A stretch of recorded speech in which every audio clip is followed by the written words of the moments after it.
Le 11 juillet a été déclaré par l'Union africaine une journée de lutte contre la corruption. En République démocratique du Congo, l'Observatoire de surveillance de la corruption et de l'éthique professionnelle a organisé une cérémonie de célébration de cette journée africaine sous le haut patronage du président de la République Félix-Antoine Tshisekedi Tshilombo. La lutte contre la corruption est un des piliers de l'action du président de la République qui a rehaussé de sa présence cette manifestation organisée dans la salle Panorama de Kempinski Fleuve Congo Hotel.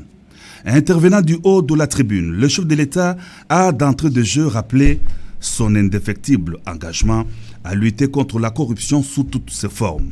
La corruption a atteint au pays un statut de règle absolue, se présentant sous diverses formes, à telle enseigne que l'on est amené à dire qu'au Congo, tout peut s'acheter, diplôme scolaire, titres fonciers, cartes d'identité notamment. Le chef de l'État préconise des mesures efficaces pour faire face à ces fléaux. Une telle situation de corruption ne peut ni être tolérée, ni être entretenue. D'où la nécessité et l'urgence d'envisager de mesures essentielles et plus efficaces pour faire face à ce phénomène et de la sorte à ancrer la crédibilité du gouvernement dans sa quête d'une croissance inclusive et soutenue de la RDC. La première mesure reste le respect de l'état de droit. Le respect de la loi à tous les niveaux doit être notre guide. À ce sujet, je fais appel à tout le personnel judiciaire du pays, spécialement aux magistrats, qui doivent, en toutes circonstances, rendre une justice juste et équitable, sans pour autant céder à la tentation de corruption. Des moyens adéquats et conséquents seront mis à la disposition de la justice pour lui permettre de bien faire son travail. Loin de moi l'idée de minimiser l'approche préventive qui consiste à mener des actions allant dans le sens de sensibiliser et de moraliser la population sur les méfaits de la corruption et des actes asociaux qui lui sont proches pour l'essor socio-économique de notre pays. Ainsi, ces actions de sensibilisation viseront particulièrement les familles, cellules de base de la société et tous les secteurs sociaux. À cette double approche répressive et préventive doit s'ajouter le renforcement du cadre légal et institutionnel de lutte contre la corruption. Cela requiert de revisiter notre arsenal juridique et institutionnel de lutte contre la corruption et de mettre en place d'autres mécanismes et moyens plus adaptés à la mutation du phénomène de la corruption avec des sanctions plus dissuasives. J'insiste sur l'approche répressive pour lancer ainsi un message fort contre les intouchables corrupteurs et corrompus d'hier et d'aujourd'hui. Sous mon mandat, ces intouchables sont appelés à la reconversion par la stricte application de la loi. En conséquence, dans un avenir proche, je vais signer et déposer les instruments de ratification de la Convention de l'Union africaine sur la prévention et la lutte contre la corruption. Cette ratification permettra sans nul doute à la République démocratique du Congo de récupérer les avoirs et les produits de transactions de la corruption disséminés dans les paradis fiscaux au détriment du bien-être social du peuple congolais. Dans le même ordre d'idées, comme je l'ai indiqué dans mon message à la nation, je prends aussi l'engagement de pouvoir solliciter et obtenir du Parlement la modification de la loi électorale en ce qui concerne le mode d'élection des députés provinciaux, des gouverneurs et des sénateurs. Auparavant, le directeur général de l'Observatoire de surveillance de la corruption et de l'éthique professionnelle et le ministre d'État Michel Bongongo se sont succédés pour saluer la présence du président de la République à cette cérémonie, traduisant dès son engagement personnel et sa détermination à s'attaquer à la corruption et à en réduire les effets dévastateurs sur l'économie de la RDC. Le président de la République, Félix-Antoine Tshisekedi Tshilombo, a échangé jeudi 11 juillet 2019 dans l'après-midi en son bureau de travail de la Cité de l'Union africaine avec l'ambassadeur de la République d'Angola, arrivé fin mandat en République démocratique du Congo, José Joao Manuel, qui est allé faire ses adieux au chef de l'État congolais, a exprimé sa gratitude au peuple congolais pour son hospitalité et son amitié envers le peuple angolais. Je suis venu ici voir son Excellence le Président de la République pour présenter mes salutations d'adieu et en même temps le dire que l'exprimer les remerciements, mes remerciements à tous les peuples congolais pour l'amitié, pour l'affection et pour la solidarité aux Angolais qui sont ici et surtout à moi-même pour le soutien et l'assistance que j'ai toujours reçu au cours de mon travail ici. Il a par ailleurs indiqué qu'il a à cette occasion présenté au chef de l'État le programme officiel relatif au mini-sommet de la conférence internationale sur la région des Grands Lacs, CIRGL, sur la situation sécuritaire dans la sous-région, prévu ce vendredi 12 juillet à Luanda, en Angola, où Félix-Antoine Tshisekedi Tshilombo est parmi le chef de l'État attendu. Trois faits, trois secteurs d'activité résument des défis que le nouveau président de la République démocratique du Congo est appelé à relever au cours de son mandat. Il s'agit de la trilogie sécurité, restauration de l'autorité de l'État et sociale. La sécurité est indispensable pour un pays convoité comme la République démocratique du Congo. Question de faire face aux prédateurs représentés par des multinationales et des groupes armés étrangers, à l'instar des FDLR, des ADF NALU, qui opèrent sur le territoire national comme sur des espaces conquis, des biens sans maître.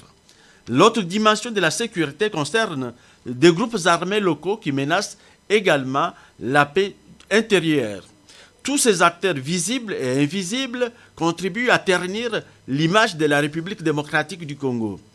Le deuxième défi englobe toute une vision du monde, celle de la restauration de l'autorité de l'État.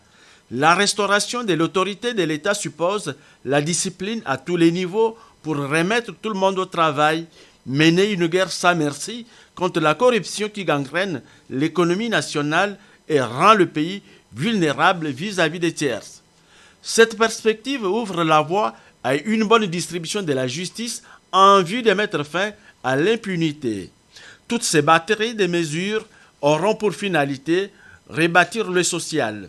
Le peuple congolais a trop souffert depuis les années 1980 des politiques dites de rigueur imposées par le Fonds monétaire international, politiques qui n'ont servi que des dirigeants. Moralité, des salaires de misère ne permettent pas aux travailleurs de prendre en charge la scolarité de leurs enfants, d'avoir un accès aux soins de santé de qualité, de nourrir leurs familles. D'une manière ou d'une autre, l'État congolais a institué une inégale répartition des ressources. Le gros du budget de l'État est consommé par des institutions politiques.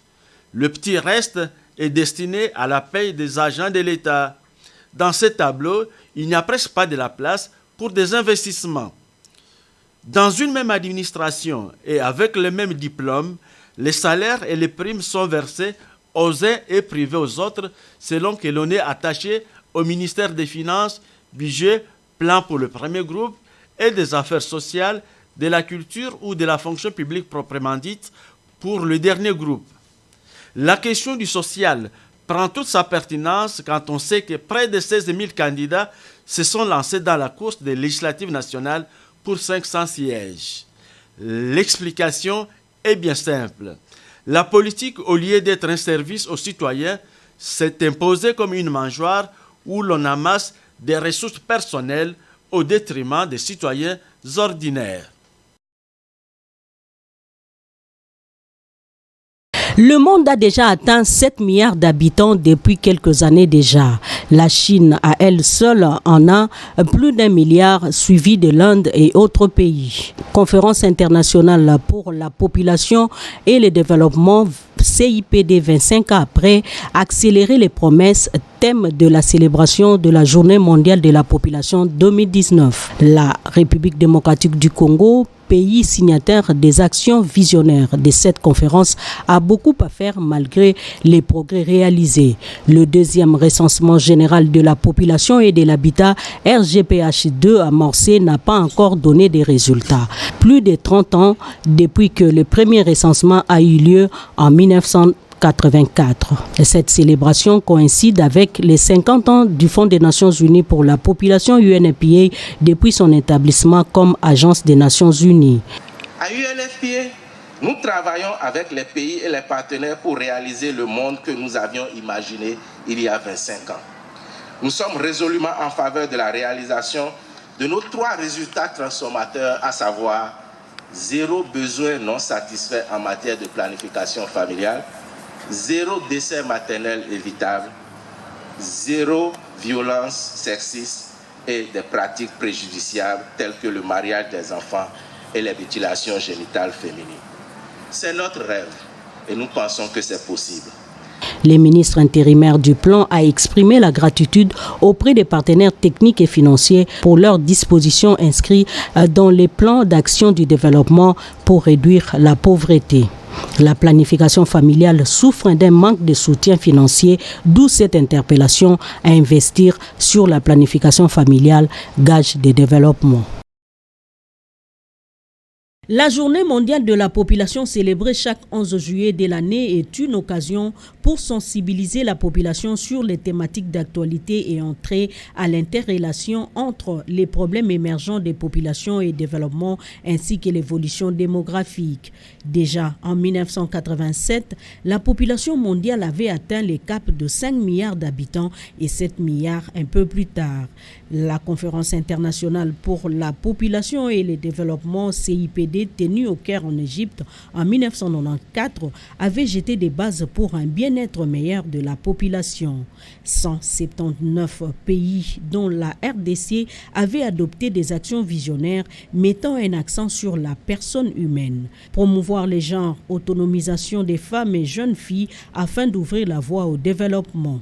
CIPD 25 ans après, accélérer les promesses, thème de la Journée mondiale de la population JMP 2019. La RDC a réalisé des progrès, certes avec l'accompagnement du Fonds des Nations Unies pour la population UNFPA qui totalise 50 ans après son établissement en tant qu'agence des systèmes des Nations Unies, mais beaucoup reste à faire. Tenez, 28% des femmes en union n'ont pas accès aux méthodes contraceptives. Les filles et adolescents, un quart, soit 24%, vivent déjà en union et 27% sont précocement devenues mères et contraintes d'abandonner l'école. Les risques de décès maternels est élevé chez les femmes pauvres qui n'ont pas accès aux méthodes contraceptives. L'analyse par province montre que les droits des femmes à mieux gérer leur fécondité ne sont pas respectés. Les besoins non satisfaits en planification familiale, les barrières culturelles font obstacle. L'absence d'informations sur la disponibilité de ces services. La planification familiale souffre d'un manque de financement. Et pour changer la donne, afin d'accélérer les promesses faites par la République démocratique du Congo en tant que pays signataire, redoubler l'attention pour ne laisser personne de côté. Investir dans la planification familiale, une intervention stratégique sur la lutte contre la mortalité maternelle et la prévention des violences sexuelles est basée sur le genre. C'est déclencher les débuts de la baisse du taux de fécondité et accélérer la transition démographique afin d'atteindre 0 décès maternel, 0 besoin non satisfait à planification familiale et 0 violence sexuelle est basée sur le genre. Chose dit, chose faite, dit-on, la province du Lualaba vibre depuis ce 11 juillet au rythme du grand rendez-vous national sur la population à l'occasion de la Journée mondiale de la population. Rendez-vous initié par le mouvement de jeunes pour la dignité et le développement MJDD en cycle via son président national Félim Bengamukuna qui veut à ce que le jeune puisse participer à la citoyenneté responsable prônée par le chef de l'État Félix Antoine Tshisekedi Tshilombo. Le président de la République, son Excellence Antoine Félix Tshilombo, avait insisté plus d'une fois sur l'investissement du capital humain, l'homme. D'où la célèbre phrase « Le peuple d'abord ». En cette journée d'ouverture, plusieurs autorités sont intervenues avec les brillantes exposés, entre autres celui de M. Archimède Kabeya, secrétaire exécutif du gouvernement provincial et représentant personnel du gouverneur de province Richard Mouyej Manguez empêché. Félim Bengamukuna, président national du MJDD et initiateur de cet événement, n'a pas manqué de placer un mot au sortir de la séance. Cet appel est réitéré dans toutes les provinces, notamment ici dans les Lualaba, avec Richard Mouyej Manguez qui, aussi lors de son point de presse, avait dit les années antérieures où passées nous parlons de notre peuple, mais aujourd'hui nous parlons du peuple d'abord. Donc c'est vraiment un message qui est très capital. Nous voudrons à ce que toutes ces personnes qui étaient placées dans l'oubliette soient vraiment réconfortées. Voilà donc la place qui doit être bien redorée dans la société. Tous ceux-là qui étaient oubliés ou qui ont vécu l'injustice sociale, l'homme est venu pour qu'on puisse donc redorer l'image de la femme, de la jeune fille et même de toutes les personnes vulnérables. Notons que ce grand rendez-vous national réunit plusieurs jeunes venus des différentes provinces de la République démocratique du Congo et cela ira jusqu'au vendredi 12 juillet 2019 et est organisé par le mouvement de jeunes pour la dignité et le développement MJDD en sigle.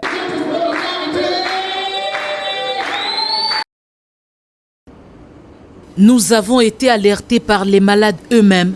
Depuis plusieurs semaines, le centre de dialyse de Kinshasa les renvoie tous. La faute à la rupture des stocks des intrants, comme le confirme le professeur Nazer Ntseka, médecin directeur, que nous sommes allés rencontrer aux cliniques universitaires. Il n'y a pas de malades parce qu'il n'y a pas d'activité de dialyse. Il n'y a pas d'activité parce que nous avons connu une interruption des intrants. Le produit arrive à l'aéroport et il y a une procédure pour pouvoir les dédouaner. Le centre de dialyse de Kinshasa prend en charge une soixantaine de malades, lourdement pénalisés par cette interruption de soins. Visiblement, la facture de la douane tarde à être payée par le gouvernement de Kinshasa, selon nos recoupements. Les autorités provinciales payent les consommables importés afin que les malades qui viennent en dialyse puissent avoir un accès facilité. Il y a eu un petit retard dans le... Saisi du dossier, le nouvel homme fort à la tête de Kinshasa, Gentini Ngobila, s'implique déjà. Au niveau du gouvernement provincial, nous avons été reçus il y a 48 heures par le nouveau ministre des Finances et de la Santé, d'ailleurs c'est eux, nous avons été reçus à leur demande. Donc ils nous ont appelés pour s'imprégner et pour qu'ensemble on trouve des solutions. C'est pour dire qu'ils sont très sensibles et qui prennent ces problèmes vraiment à cœur. Ce centre construit par la ville de Kinshasa pour réduire la charge financière à sa population et soigner les malades rénales au coût exorbitant devrait vite rouvrir ses portes et améliorer sa gestion pour ne plus interrompre les soins. Quand l'on sait qu'un adulte sur 8 souffre des maladies rénales dans la capitale. Plus d'une cinquantaine de recommandations assorties de cet atelier qui avait pour objectif de faire une évaluation à mi-parcours du projet de développement du système de santé. Toutes ces recommandations visent à améliorer l'utilisation et la qualité des services de santé maternelle et infantile dans 156 zones de santé issues des 11 provinces bénéficiaires. Cet atelier de 3 jours qui a réuni plusieurs partenaires techniques et financiers de la santé ainsi que les ministres provinciaux concernés n'était pas seulement théorique mais aussi pratique et les a permis d'évaluer la gestion de ce programme dont les soucis d'en améliorer la performance, a signifié le ministre de la Santé, Dr Oli Lunga Kalenga, qui a clôturé ces assises. C'était vraiment 3 jours très enrichissants pour moi, d'écouter l'avancement du programme, mais également de vous écouter, de percevoir vos difficultés et de voir aussi quelle est votre perception de tout ce que nous essayons de faire au niveau central avec les partenaires et avec vous pour améliorer notre système de santé. Ces échanges qui nous ont amenés à la liste de toutes les recommandations qui ont été faites traduisent effectivement tous les défis auxquels nous devons encore faire face pour arriver à la couverture sanitaire universelle. C'est cela notre objectif. Ces travaux ont constitué un cadre de partage des résultats pour le ministre provincial de la Santé et les acteurs de la santé de s'instruire et découvrir ce projet du gouvernement mis en œuvre depuis 2016. La planche d'essai est une technique pour tester l'efficacité des produits utilisés sur la chaussée. C'en est le cas sur la route nationale numéro 17 où une partie de la chaussée sablonneuse subit actuellement cette technique à partir des produits venus de l'Allemagne. Les tests sont concluants, mais il faut laisser passer des véhicules de gros tonnage pour attester cette efficacité. Nous sommes venus voir. D'ici une semaine, on va laisser passer des véhicules ici, des gros tonnages, pour voir comment ça se comporte. Et nous allons tirer toutes les conclusions. Au cas où nous sommes satisfaits, eh bien, ça sera un élément essentiel de notre programme quinquennal. S'il s'avère que ces produits sont efficaces, cette technique sera très bénéfique pour la République démocratique du Congo, dont les réseaux routiers à charge de l'Office des routes est estimé à plus de 50 000 km. Mais la question est celle de savoir la longévité d'une route réhabilitée grâce à ces produits. Cette technologie a la durée de vie de toute autre technologie classique, donc autour de 12 ans.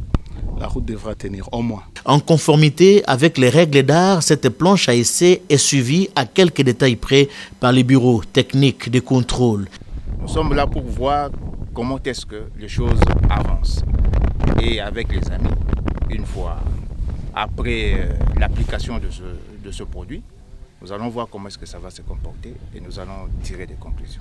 Visiblement, nous étions en face des experts déterminés à suivre attentivement les travaux qui s'y exécutent, ce avant de prendre l'engagement d'élargir cette technologie sur l'ensemble du territoire national. L'opération Kinbopeto demeure le cheval de bataille du gouvernement Ngobila. Chaque ministre s'emploie pour l'exécution de ce programme.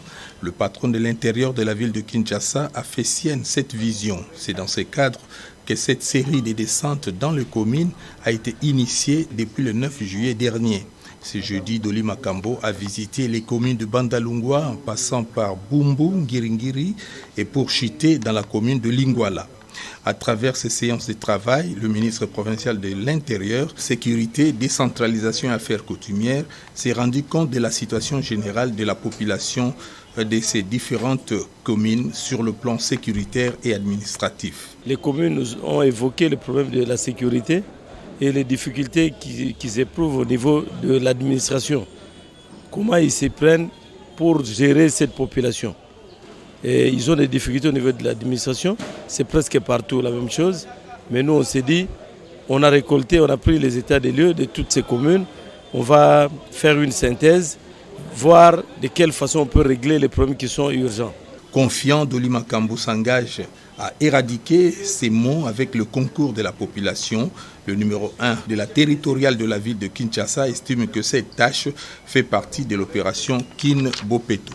Cette rencontre est également une occasion pour les agents et cadres de communes et les responsables des commissariats de la police d'exposer leurs préoccupations auprès du ministre. La dotation des moyens de transport pour la mobilité, le renforcement des éléments de la police ainsi que l'alignement des chefs coutumiers en tant qu'agents de l'État étaient parmi leurs doléances.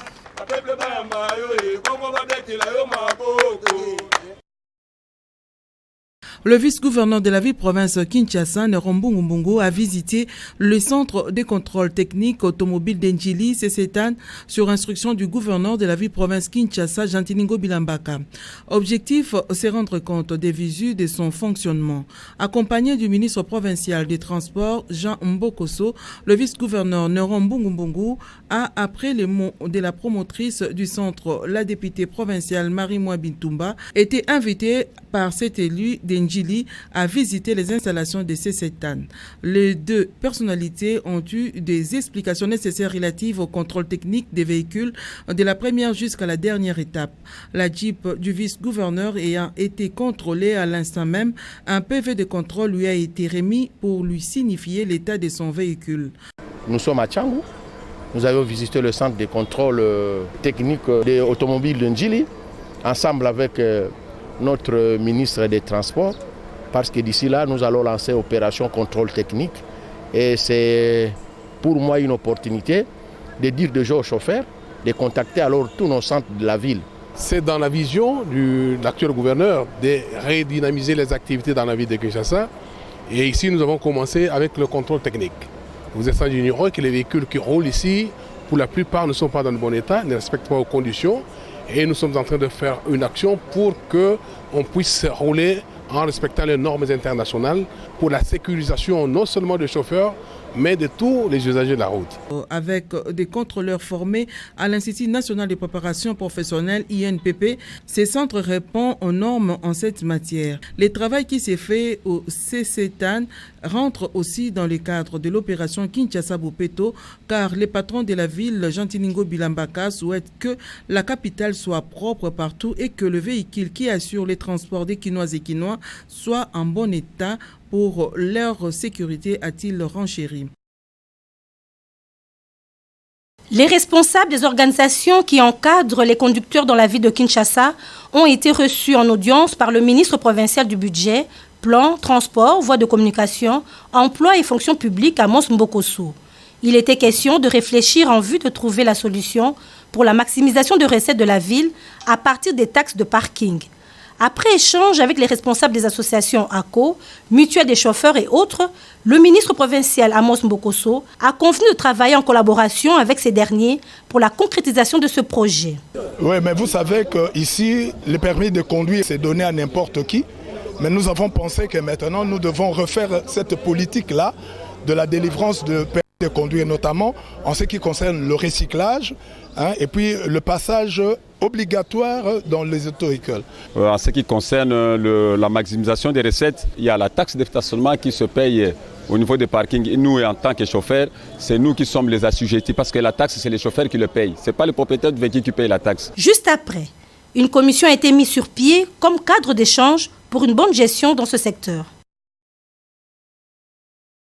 C'est à travers un atelier présentant les productions des PME, des réseaux, des différentes thématiques de la société civile que Mme Elodie Tamuzinda et le révérend docteur ambassadeur Milenge Mwenelwata ont fait le plaidoyer de ces entrepreneurs des associations de la société civile et la République démocratique du Congo.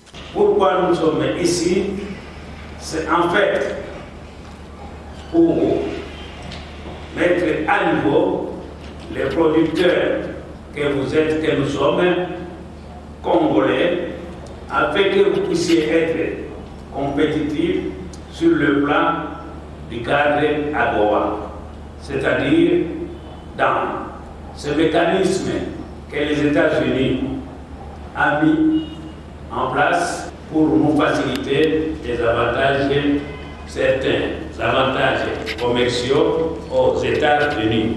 Nous sommes en train de demander à la Côte d'Ivoire de mener un plaidoyer pour nous. La Commission électorale nationale indépendante est une institution d'appel à la démocratie. Le fait que prêcher au jour le jour, qu'après le processus électoral, la période post-électorale, la population doit réfléchir autour de l'aspect économique du pays. Nous devons commencer par ces producteurs, savoir qu'ils doivent intérioriser le travail qu'ils font pour respecter observer toute la filière, de la préparation du sol, de la préparation des matériels, à la production, au conditionnement, à l'emballage, à l'étiquetage, à la commercialisation et même à l'exportation. 45 responsables de la société civile sélectionnés au sein des organisations de cette plateforme prennent part à cette formation de 2 jours sur l'initiation à la préparation des projets, cas du projet Fonds vert pour le climat, organisé au centre Monseigneur Bokeleaï à Kinshasa. Intervenant dans cette formation, Maître Émile Kayembe, modérateur de la Haute Académie de la société civile et représentant personnel du révérend Dr Milenge, a prononcé le mot de bienvenue au nom de la Haute Académie de la société civile. Il a en outre circonscrit la formation.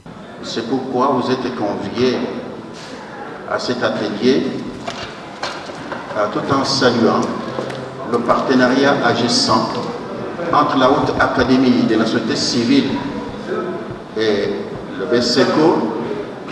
Nous vous convions à ce que vous puissiez vous donner qui est la solidité et qui est l'intérêt que nous croyons manifeste. Le directeur général du BSECO, Théophile Matondo Mbungu, a pour sa part présenté le bien fondé de cette formation qu'offre le BSECO et le résultat escompté. Le directeur général du BSECO a loué les efforts entrepris par la société civile et salué le partenariat privilégié qui lie le BSECO et la Haute Académie de la société civile. Notons que cette formation fait suite à la session de la Haute Académie de la société civile organisée le 22 juin 2018 et co-organisée avec le BSECO. Après avoir réfléchi sur l'actualité politique du moment, les notables et ressortissants de la province du Kasaï, réunis à l'hôtel Invest, disent soutenir la candidature du professeur Évariste Boshab au poste du premier vice-président du Sénat congolais. Pour ces notables, Évariste Boshab est l'homme qu'il faut à la place qu'il faut. Ils sont convaincus que le professeur est prêt à mettre son savoir-faire politique et managérial au profit du Sénat congolais. Son expérience dans la conduite des débats dans les plénières à la Chambre basse du Parlement congolais demeure une référence. Son passage au ministère de l'Intérieur et de la Sécurité, en qualité de vice-premier ministre, prouve suffisamment qu'il a la maîtrise du fonctionnement des institutions de la République. Fort de son expertise, Maître Évariste Boshab est un enseignant de droit dans plusieurs universités, plusieurs fois élu député national. Le professeur Boshab siège en ce moment à la Chambre haute du Parlement et a même présidé les commissions spéciales chargées de la rédaction des règlements intérieurs des 2 chambres. Les notables du DKC, Moueka, Ilebo, Luebo et Chikapa pensent que le parcours politique du professeur Évariste Boshab est élogieux et que sa présence au bureau du Sénat de la République démocratique du Congo s'avère plus qu'indispensable. Nous, cadres et militants de la Fédération de l'Alliance des forces démocratiques du Congo, AFDC en sigle Maniama, nous retrouvons ce jour pour éclairer la lanterne du public en général et de tous les camarades de notre regroupement politique AFDC et alliés en particulier, tenons à préciser ce qui suit. Dans le souci de préserver l'unité de notre parti AFDC, du regroupement politique AFDC et alliés, ainsi que notre majorité parlementaire, considérant l'existence du risque de scission du parti susceptible de consacrer l'affaiblissement, sinon la disparition de la deuxième force politique de la majorité parlementaire, ainsi déclarons ce qui suit. 1. Nous interpellons aux camarades honorables sénateurs, le professeur Modeste Bahati Lukwebo, autorité morale de l'AFDC et alliés, de revenir au bon sens en retirant sa candidature à la présidence du Sénat, au risque que celle-ci soit considérée au sein de notre famille politique comme un défi lancé, non au candidat désigné par l'FCC, l'honorable sénateur Alexis Tambwe Mwamba, mais à l'autorité morale du FCC, son Excellence Joseph Kabila Kabangi. Demandons à tous les sénateurs de l'AFDC alliés, dont fait partie les camarades honorables sénateurs Modeste Batilukwevu, de voter massivement l'honorable sénateur Alexis Tambwe Mwamba comme président du Sénat en vue de se conformer à la discipline et à la loyauté envers l'autorité morale du Front commun pour le Congo. Nous avons cité son Excellence Joseph Kabila Kabange, fait à Kindu le 9 juillet 2019. Les signataires, cadres et membres